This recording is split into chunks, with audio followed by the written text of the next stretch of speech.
चलिए नमस्कार आप सभी का स्वागत है आप सभी का हमारे यूट्यूब चैनल पे। आज हम बात करेंगे सीएचएन को। जल्द ही 2 दिन के अंदर अंदर सीएचएन को कंप्लीट करा देंगे ताकि आपको रिवीजन का बहुत ज़्यादा टाइम मिल जाए। ठीक है, और या तो आप नोट्स यहाँ से लिख सकते हैं, वरना आप हमें नोट्स के लिए कमेंट मैसेज कर सकते हैं 9636591860। ये हमारे व्हाट्सएप नंबर रहेंगे, इस पर आप हमें कर सकते हैं। ठीक है, तो बात करते हैं होम विजिट क्या। डिफाइन होम विजिट कि सर एक home visit in the nursing is a direct interaction between the nurse and the patient. कि सर होम विजिट का मतलब होता है कि हम डायरेक्ट पेशेंट के साथ में या पेशेंट की फैमिली मेम्बर्स के साथ में इंटरेक्शन करते हैं। कहाँ पर? In the patients home. कि जब मरीज के घर में हम मरीज से और मरीज के परिवार वालों से डायरेक्ट इंटरेक्शन यानी संबंध, ठीक है, या फिर हम कोई सेवाएं उन्हें प्रोवाइड करते हैं, तो उन्हें हम क्या कहते हैं? Home visit. कि सर होम विजिट क्या होती है? एक डायरेक्ट इंटरेक्शन है किसके बीच में? नर्स और पेशेंट के बीच में। कहाँ पर? पेशेंट के घर पे। और अदर देन क्लिनिकल सेटिंग, जरूरी नहीं है पेशेंट का घर हो बेटा, पेशेंट का खेत भी हो सकता है। ठीक है, ये मत सोचना। और अगर पेशेंट कोई अगर राजमहल में रह रहा है तो पेशेंट का महल भी हो सकता है। पर हाँ, क्लिनिकल सेटिंग के अलावा नॉन क्लिनिकल सेटिंग में कहीं पे भी। ठीक है, और it allows for the personal care and the can improve patient outcomes bye promoting compliance with treatment plans and reducing hospital readmission. हम इसमें क्या करते हैं? पेशेंट को केयर प्रोवाइड करते हैं और हमारी उस केयर के द्वारा पेशेंट रिकवर होता है और फ्यूचर फर्दर वो कभी जो है रीएडमिशन से हम उसे बचाते हैं। यानी कि हम उसे ऐसी सेवाएं हमारी तरफ से देते हैं ताकि उसे वापस एडमिशन की हॉस्पिटल में ज़रूरत नहीं पड़े। तो हम उसे कहते हैं home visit. Definition I think आपने समझ गए होंगे कि होम विजिट वह प्रक्रिया है जिसके अंदर पेशेंट और पेशेंट के परिवार वालों के साथ में नर्सिंग स्टाफ का क्या होता है? इंटरेक्शन होता है। कहाँ पे? पेशेंट के घर में, या फिर पेशेंट के खेत में, या फिर पेशेंट के राजमहल में, या फिर पेशेंट के किसी अड्डे पे। ठीक है, अदर देन हॉस्पिटल सेटिंग। और हम क्या करते हैं? पेशेंट को हम केयर प्रोवाइड करते हैं ताकि फर्दर उसे क्या हो? हॉस्पिटल में एडमिट ना होना पड़े। समझ में आई डेफिनेशन बेटा? नेक्स्ट हम बात करते हैं प्रिंसिपल ऑफ होम विजिट के। सर होम विजिट के प्रिंसिपल क्या क्या है? पहला प्रिंसिपल हम उठाते हैं preparation. The nurse must ensure that they have all the necessary equipment. Nursing staff को ये पता होना चाहिए कि भाई हमारे पास में सारे नर्सिंग इक्विपमेंट है या नहीं है, बीपी की मशीन है या नहीं, शुगर जांचने की मशीन है या नहीं है, इंजेक्शन है या नहीं है, हमारे पास सिरिंज वगैरह है या नहीं है। ठीक है, supplies for the visit is well as information about the patient medical history. Nursing staff को यह भी पता होना चाहिए कि भाई पेशेंट की हिस्ट्री क्या है और हम किस पेशेंट के घर पे जाते हैं, पेशेंट के घर का एड्रेस कहाँ पे है, पेशेंट की कौन सी बीमारी हो रखी है, कौन सा हॉस्पिटल में पहले वो एडमिट था। ठीक है, और about patient medical history, condition and on going treatment. और अभी पेशेंट को क्या ट्रीटमेंट चल रहा है, ये सारा उस नर्सिंग स्टाफ को पता होना चाहिए। ये पहला प्रिंसिपल है। क्या हुआ बेटा? पहला प्रिंसिपल। अरे लिखना हो तो ठीक है, लिखना हो तो लिखो। अगर आपकी स्पीड फास्ट है तो आप लिख सकते हो, वरना आप हमसे नोट्स ले सकते हो। या फिर अगर आपको खाली सुनना ही है कि मेरा रिवीजन करना, तो आप बिल्कुल हमारा सुन भी सकते हो। और आई थिंक सुनने से भी आपको याद हो जाएगा। तो प्रिपरेशन के अंदर क्या हो गया बेटा? कि प्रिपरेशन में क्या होता है? नर्सिंग स्टाफ जब भी किसी भी पेशेंट के घर पर जाता है तो वो पता करता है कि पेशेंट कौन से हॉस्पिटल से डिस्चार्ज हुआ, पेशेंट की मेडिकल कंडीशन क्या थी, पेशेंट की पहले सर्जिकल कंडीशन क्या थी, पेशेंट का घर कहाँ कहाँ है, और हाँ जिस उद्देश्य से मैं जा रहा हूँ क्या वो उद्देश्य मुझे आता है कि नहीं आता है। सीपीआर देने जा रहा हूँ तो मुझे सीपीआर की प्रोसेस आती है या नहीं आती है। हालांकि सीपीआर तो कोई नहीं देना चाहता है, मगर कुछ इंजेक्शन वगैरह देना चाहता है, पता होता है ना भाई कौन से रूट से लगेगा क्या है। तो इसे बोलते हैं हम प्रिपरेशन। क्या मेरे पास वो इक्विपमेंट है या नहीं है। सेकंड होता है safety. The nurse must ensure that the patients home is safe. Nurse को यह पता होना चाहिए भाई पेशेंट का घर है जो सेफ है। And that there are no hazards that could pose a risk of patient और द नर्स। और उसके घर में ऐसा नहीं है कि हजार्ड वाला मामला नहीं है जो कि नर्सिंग स्टाफ और पेशेंट दोनों को नुकसान पहुंचा सकते हैं। अगर आप एक आतंकवादी के घर पे जा रहे हो यार, ठीक है, और या फिर आतंकवादी की, या फिर आप उसे मान लो जो होता है ना किसी दादा के घर पे जा रहे हो, तो फिर आपको टेंशन हो जाती है। और आपको ध्यान रखना पड़ता है कि भाई किसी दूसरे ने अगर आप उसकी जान बचाने गए और उसके विपक्षी वालों ने किसी ने अगर आपकी जान ले ली तो ठीक है, तो ऐसा आपको पता होना चाहिए कि भाई उसके घर पे कोई हजार्स वगैरह नहीं है, ऐसा कोई ऐसी सिचुएशन नहीं है कि वो आपको भी नुकसान पहुंचा सके। ठीक है, they should also be aware of the any potential safety risk related to the patient condition. और अगर हाँ आपको ये भी पता होना चाहिए कि पेशेंट कौन सी डिजीज़ का है और आप उसके अनुसार आप अपने साथ में जो इक्विपमेंट लेके जाओ। अगर टीबी का मरीज है तो आप मास्क वगैरह लेके जाओगे कि नहीं जाओगे, वो आपको ध्यान रखना। तो ये पॉइंट किस में आ जाएगा? सेफ्टी के अंदर आ जाएगा। इतने ईजी नोट्स अगर आपको कहीं मिल जाए, आप मुझे कमेंट करके बता देना कि सर इतना ईजी किसी ने पढ़ा दिया या इतना ईजी आपको कहीं मिल गया। नर्सिंग का, अपने नर्सिंग का अगर according to the syllabus, according to the आपके एग्जाम पॉइंट के हिसाब से अगर आपको कोई भी पढ़ा दे चैनल, मुझे बता देना सर इन्होंने पढ़ाया। मैं ऐसा नहीं कह रहा सब कुछ मैं ही कर रहा हूँ, मैं आपको कह रहा हूँ कि हम आपकी कितनी सहायता करके चल रहे हैं। कुछ कुछ बच्चे ऐसे होते हैं जो कुछ, चलो नेक्स्ट बात करो, पहले सुनो। थर्ड होता है respect. The nurse must treat the patient and their family with respect and dignity.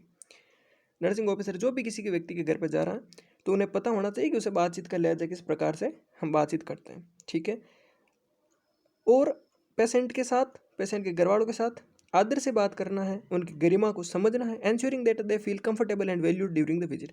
और उन्हें यह भी लगना चाहिए कि अगर आप गए हो तो उन्हें कंफर्टेबल फील हुआ है। ऐसा नहीं हो आपकी कुछ ऐसी हरकतों की वजह से वो खुद अनकंफर्टेबल अपने आप को फील करें। कुछ कुछ होते हैं, अगर कुछ गालियाँ बोलोगे, अगर आप आपकी आदत है गालियाँ बोलने की, अगर आप पेशेंट के घर पर गए, पेशेंट का घर बहुत सीधा साधा है, ठीक है, तो अगर आप वहाँ पे जाके आपके मुंह से वो गालियाँ निकले तो वो छोटे बच्चे वहाँ पे हैं या फिर अगर कुछ महिला हैं तो वो अनकंफर्टेबल फील करती है बेटा। तो आपको ये भी ध्यान रखना, आपको उनका आदर भी करना है, ठीक है। तो वो आपको टपोरी वाली भाषा नहीं बोलनी है, आपको एक अच्छी भाषा बोल के वहाँ पे अपना प्रदर्शन करना है। अरे प्रदर्शन तो शक्ति प्रदर्शन नहीं बेटा, काम का प्रदर्शन करना है, ठीक है। अच्छी प्रकार की सेवाएं आपको प्रोवाइड करनी है। नेक्स्ट बात करें communication. The effective communication is the crucial during the home visit. आपका जो कम्युनिकेशन होता है बेटा वो सबसे इंपॉर्टेंट होता है होम विजिट के दौरान, है ना। आपकी भाषा ही आज अगर कहीं पे कभी बात करें, अगर हम भाषा की बात करें, तो अगर मेरा आपके साथ में कम्युनिकेशन अच्छा है तो आप मेरे साथ जुड़ रहे हो। हर दिन मेरे साथ में नर्सिंग जगत के 10-10, 15-15, 20-20 बच्चे जुड़ते हैं। क्यों जुड़ रहे हैं? अरे मेरे पास क्यों जुड़ रहे हैं? आपने मुझे देखा नहीं, आपने मेरा कभी फेस देखा नहीं, आपने मेरी एक आवाज़ के प्रति आप मेरे साथ जुड़ रहे हो, क्योंकि मेरा आपके साथ कम्युनिकेशन क्या है, बेटर है। The nurse must listen actively to the patient and the family. जो भी नर्सिंग स्टाफ है उसको बहुत एक्टिवली सुनना पड़ेगा पेशेंट और पेशेंट के फैमिली मेम्बर्स को, कि भाई ये क्या बोल रहे हैं। हमें पता है, हमें सब कुछ नॉलेज है, पर बेटा उनकी सुनो तो सही, वो क्या बोल रहा है। रेस्पॉन्स अप्रोप्रिएटली, और अगर कुछ उन्हें लगता है तो आपको अप्रोप्रिएटली उन्हें रेस्पॉन्स देना पड़ेगा। ऐसा नहीं मन समझ में आए वो आप रेस्पॉन्स दे रहे हो, नहीं। अगर आपके सामने वो कुछ अपना ज्ञान भी झाड़ रहे हैं ना, तो बेटा सुन लो उनको। ऐसा नहीं कहना कि भाई मैं 4 साल ही डिग्री पर कहीं काम करिए, अगर था नहीं तो आप ऐसे कर लो ट्रीटमेंट, ऐसे कभी नहीं अपना बोलना। सुनो, और जब आपको लगे कि भाई नहीं ये तो सामने वाला सीमा से ही बाहर बोला, तो उन्हें बोलना कि दादाजी, या फिर अंकल है, कोई अंकल है तो बोलना अंकल जी, जब आपने मुझे इस काम के लिए बुलाया तो या तो मुझे काम सौंप दो, और वरना अगर आपको सब कुछ पता है तो आप ट्रीटमेंट कर दो। ऐसा उन्हें आदर से बोलना है, ठीक है बेटा। वो कहते हैं ना बोल लो भी ऐसा बोल लो, हाँ।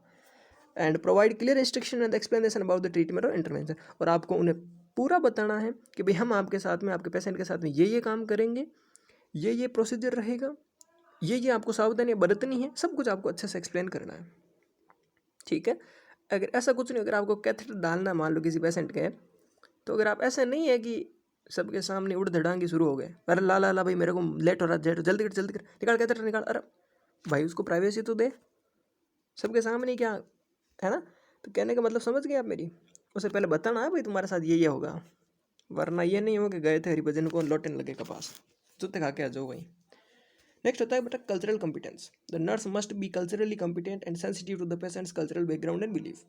नर्सिंग स्टाफ जो भी उनके घर पे जा रहा है उन्हें ये बिल्कुल पता होना चाहिए कि साहब का कल्चर, पेशेंट का कल्चर कैसा है, पेशेंट की मान्यताएं कैसी हैं। हम कुछ ऐसा ना बोल दें जिनको पेशेंट की मान्यताओं को ठेस पहुंच जाए। Ensuring that they provide care that is respectful and appropriate. और हमें ये भी पता होना चाहिए कि हम जो प्रोवाइड कर रहे हैं केयर वो आदरपूर्वक होनी चाहिए और उचित होनी चाहिए, ठीक है। पेशेंट का जो भी कल्चरल बैकग्राउंड है, आपको उनकी कल्चरल के साथ में किसी भी प्रकार की ऐसी बातें नहीं करनी है ताकि उनको बुरा लगे।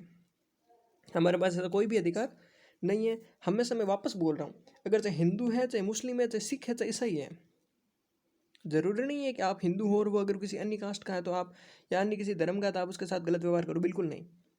कुछ भी ऐसा हमारी तरफ से ऐसा नहीं बोलना चाहिए, हमारी तरफ से ऐसा कोई भी कार्य नहीं होना चाहिए। हाँ, अगर आपको लगता है कि आप उनके साथ में आप कंफर्टेबल फील नहीं कर रहे हो, या फिर आप अपने कुछ अलग ही हो, तो आप उन्हें एक बात बोल सकते हो कि सर मैं खाली ट्रीटमेंट ही करूँगा। ये नहीं है कि मुझे पहले क्यों नहीं बोला, ये इस जाति का, ये वो है, मैं ऐसा काम नहीं करूँगा, नहीं, कभी भी। या तो पहले आप इन्फॉर्मेशन कलेक्ट करके आओ। अगर आपको लगता है कि अगर आप वहाँ पर जाना कंफर्टेबल है तो जाओ, बाद में ऐसे बिना फालतू के नाटक नहीं होना चाहिए। तो कल्चरल कॉम्पिटेंस ये पॉइंट सिखाता है। नेक्स्ट बेटा documentation. The nurse must documented all the aspect of the visit accurately and the थ्रूली, including any assessment, treatment and the intervention. Documentation आपको करना है, आपने कौन कौन सा असेसमेंट देखा, आपने क्या देखा, आपने कौन सा ट्रीटमेंट किया, आपने कौन कौन सी प्लानिंग की, ये सब आपको देखना भी है एक्यूरेटली, और आपने जो काम किया है उसको डॉक्यूमेंट भी करना है। यह नहीं हो कि आपका काम फिर अगर पेशेंट को कुछ भी हो जाए तो आपके ऊपर ऐसा बिना फालतू का कोई झूठा आरोप लग जाए। इसलिए पहले ही आप डॉक्यूमेंटेशन करके उनसे सिग्नेचर करवा के बोलो कि भाई हमने आपके साथ ऐसा ऐसा काम किया, और आप यहाँ पे सिग्नेचर कर दो अगर आपको सही लग रहा है तो। अगर जो आपने सही काम किया तो वो अगला सही सिग्नेचर कर देगा, फिर आप नहीं फंसोगे।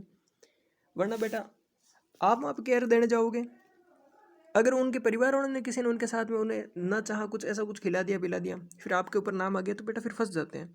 इसीलिए डॉक्यूमेंटेशन मस्ट बी। नेक्स्ट है फॉलोअप। फॉलोअप क्या होता है कि the nurse must ensure that there is follow up care. Nursing staff को हमेशा ही पता होना चाहिए कि यहाँ पे एक फॉलो अप केयर भी है, and that patient and the family have access to any necessary resources और सपोर्ट आफ्टर द विजिट। यानी कि अगर आपको लगता है कि आपकी सर्विसेज के बाद में भी इन्हें किसी प्रकार की वापस ज़रूरत पड़ेगी तो वो उन्हें बोलो कि भाई आप हमें बुला सकते हो, ठीक है। The nurse must ensure that there is a follow up care. तो वापस फॉलो अप केयर के आपको भी जाना पड़ेगा, और अगर वो बुलाए तो ठीक है, वरना आपको भी जाना पड़ता है, क्योंकि जब हम ट्रीटमेंट देते हैं ना तो ये हमारा नैतिक दायित्व भी बनता है कि हम वापस उस पेशेंट को एक बार देखें कि उसमें कुछ सुधार आया नहीं आया, and that patient and the family have access to any necessary resources और सपोर्ट आफ्टर द विजिट, ठीक है। और ये तो हो गया पॉइंट, तो ये हो गया अपना टोटल फॉलो अप। नेक्स्ट हम बात करेंगे अगले वीडियो में what are the rural health services, ठीक है। तो ये अपना मेरे हिसाब से होम विजिट और होम विजिट के जो प्रिंसिपल हैं वो मुझे इंपॉर्टेंट लगे, तो मैंने इसका एक वीडियो बना के आपको दे दिया और आप यहाँ से पढ़ सकते हो, ठीक है। Thanks, have a nice day. Next video में जल्दी मिलते हैं, चलो।